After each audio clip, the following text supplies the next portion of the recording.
अच्छा, तो आज हम जिस मौजू पर बात करने वाले हैं ना, वो वाकई बहुत दिलचस्प और थोड़ा हटके है। आज की इस गुफ्तगू में हम एक इंतहाई गहरे रूहानी पैगाम का तज्जिया करेंगे, जो बेसिकली इंसान की मुकम्मल मायूसी, बेबसी और फिर वहाँ से रूहानी मदद मांगने के कॉन्सेप्ट के इर्द गिर्द घूमता है। उपकारी के इस पैगाम में ये समझाने की कोशिश की गई है कि जब इंसान खुद को कम्प्लीटली लाचार महसूस करता है, तो ऐसी सिचुएशन में दुआ और खुद को सौंप देने की ताकत आखिर क्या नतीजा पैदा कर सकती है।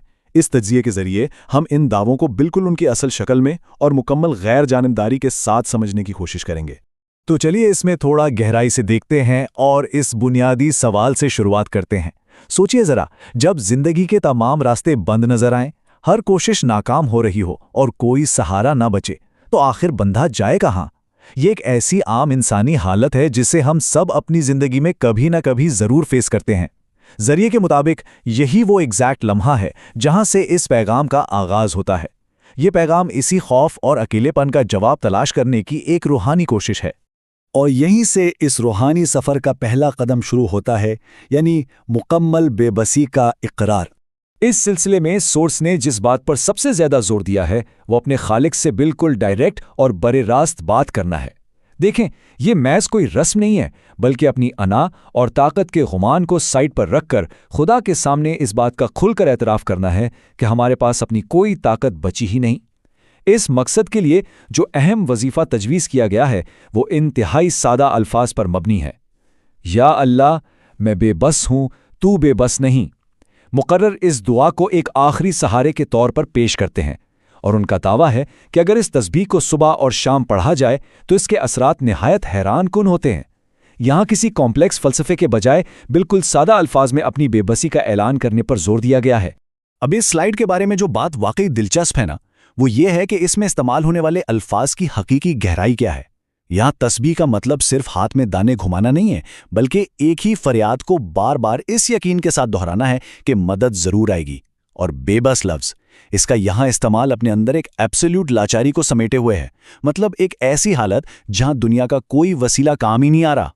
इन दोनों का कनेक्शन इस बात को वाजे करता है कि ये फरियाद तभी असर रखती है जब पढ़ने वाला वाकई अंदर से खुद को कंप्लीटली हेल्पलेस मान ले। जरिए की जानिब से पेश करदा दूसरा अहम हिस्सा है मायूसी से खुशहाली तक का सफ़र, यानी जिंदगी में आने वाली मुस्बत तब्दीलियाँ। इस रूहानी उसूल को समझने के बाद बात उन तजर्बात की तरफ आती है जो मुकर्रर ने बयान किए हैं। इन दावों में बताया गया है कि किस तरह शदीद मायूसी का शिकार लोग एक बिल्कुल नई और खुशहाल जिंदगी की तरफ वापस आए। यहाँ मकरूज और हरा भरा की एग्जाम्पल बहुत पावरफुल है। एक शख्स जो कर्ज के बोझ तले पूरी तरह दबा हुआ और बर्बाद नजर आता था, मुकर्रर के मुताबिक उसे इस तस्बीह की बरकत से लिटरली हरा भरा यानी खुशहाल देखा गया। मतलब माली परेशानियों के दलदल से निकलकर खुशहाली की तरफ आना इस दुआ का एक बड़ा फायदा बताया गया है। आइए थोड़ा आगे बढ़ते हैं और देखते हैं कि ये उसूल आगे कैसे काम करता है। बात सिर्फ पैसे या माली परेशानियों तक ही महदूद नहीं रहती, बल्कि जिस्मानी तकलीफ और बीमारियों पर भी इसके असरात का दावा किया गया है। जब कोई बीमार लंबे अरसे के बाद शिफा की हर उम्मीद खो बैठता है, तो वो एक इंतहाई गहरे खौफ में चला जाता है। ज़राए के मुताबिक ऐसे लोग जो शिफा की उम्मीद कंप्लीटली खो चुके थे, उन्होंने जब इस बेबसी का इकरार किया तो उन्हें सेहतमंद होते देखा गया। ये एक ऐसा मुशाहिदा है जहां जिस्मानी तकलीफ को इस फरियाद के जरिए तंदुरुस्ती में बदलते हुए बताया गया है। और शायद इस पैगाम का सबसे गहरा रूहानी दावा उन लोगों के बारे में है जो स्पिरिचुअली भटके हुए थे, दलदल में थे या गुनाहों में बहुत बुरी तरह उलझे हुए थे। मुकर्रर बताते हैं कि इसी एक सिंपल फरियाद ने उन्हें ना सिर्फ सीधा रास्ता दिखाया, बल्कि उन्हें ऐसे मुकाम पर पहुंचा दिया जहां उन पर विलायत यानी दोस्ती और बुजुर्गी के ताज सजते हुए देखे गए। ये पॉइंट सच में हैरानकुन है, क्योंकि ये तब्दीली सिर्फ ज़ाहरी नहीं है, बल्कि इंसान की मुकम्मल रूहानी बुलंदी की तरफ इशारा करती है। और ये स्लाइड इस बात की बेहतरीन वजाहत करती है कि मुकर्रर किस तरह की हिफाजत की ज़मानत देते हैं। उनका फर्मली कहना है कि उन्होंने इस दुआ को पढ़ने वालों को कभी भटकते नहीं देखा, उन्हें कभी जलील या रुस्वा होते नहीं देखा, परेशानी और मायूसी का बिल्कुल मुकम्मल इलाज होते देखा है। अगर कोई भी किसी ऐसी उलझन में फंसा है जो सुलझ ही नहीं रही, तो इस तस्बीह की बदौलत वो मुश्किलात प्रैक्टिकली सुलझती और रास्ते खुलते नजर आए हैं। ये पॉइंट्स उन तमाम बुरी हालतों को कवर करते हैं जिनसे हम जिंदगी में सबसे ज्यादा डरते हैं। अच्छा, अब आते हैं इसके तीसरे और अहम तरीन हिस्से की तरफ, डूबने का इस्तिआरा यानी इल्तिजा में शिद्दत। یہاں پر ایک بہت اہم شرط پیش کی گئی ہے، اور وہ ہے پڑھنے والے کی اپنی ذہنی اور جذباتی حالات۔ صرف طوطوں کی طرح الفاظ دہرانا کافی نہیں بتایا گیا، بلکہ مقرر اس بات پر زور دیتے ہیں کہ آپ اس طرح سے ٹوٹ کر اور ڈوب کر اس تسبیح کو پڑھیں جیسے واقعی ڈوبتے کو تنکے کا سہارا چاہیے ہوتا ہے۔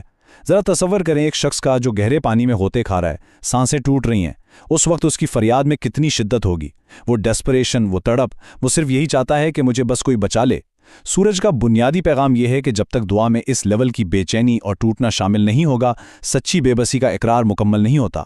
تو اس سب میں جو سب سے کروشل پوائنٹ نکل کر آتا ہے وہ یہ ہے کہ خود کو پوری طرح خالق کے حوالے کر دینے اور اپنی طاقت کو زیرو مان لینے میں ایک عجیب سی روحانی طاقت چھپی ہے۔ یہ تجزیہ واضح کرتا ہے کہ اپکاری کے اس پیغام میں سارا زور انسان کی انا کو توڑ کر اسے اس کے اصل یعنی لاچاری کے مقام پر لانے پر ہے۔ آخر میں یہ بات واقعی سوچنے پر مجبور کرتی ہے، کیا سچ میں جب ہم اپنے تمام وسائل سے مایوس ہو کر بالکل خالص بے بسی کے ساتھ خدا کے سامنے ہاتھ پھیلاتے ہیں تو وہی ہماری روحانی نجات اور کامیابی کا سب سے بڑا وسیلہ بن جاتا ہے؟ یہ وہ گہرا پوائنٹ ہے جو اس پیغام کو اتنا پاورفل اور یادگار بناتا ہے۔